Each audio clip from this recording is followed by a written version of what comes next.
Welcome to Luca is a billionaire, where the only thing I invest in is your answers. You start by fitting two AA batteries and turning the L50 on. Confirm the LED and battery icon.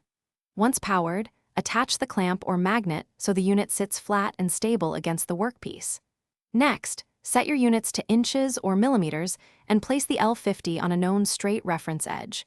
Press 0 to calibrate. This initial calibration removes placement bias, so make sure the reference is true. Otherwise, every subsequent reading will carry that error. Once calibrated, you sweep the L50 along the area you want to locate, moving slowly until the indicator signals the precise edge. When the device shows the edge, use the Engage or Lock button to freeze that measurement. The display will give you the offset or distance from the sensor center line.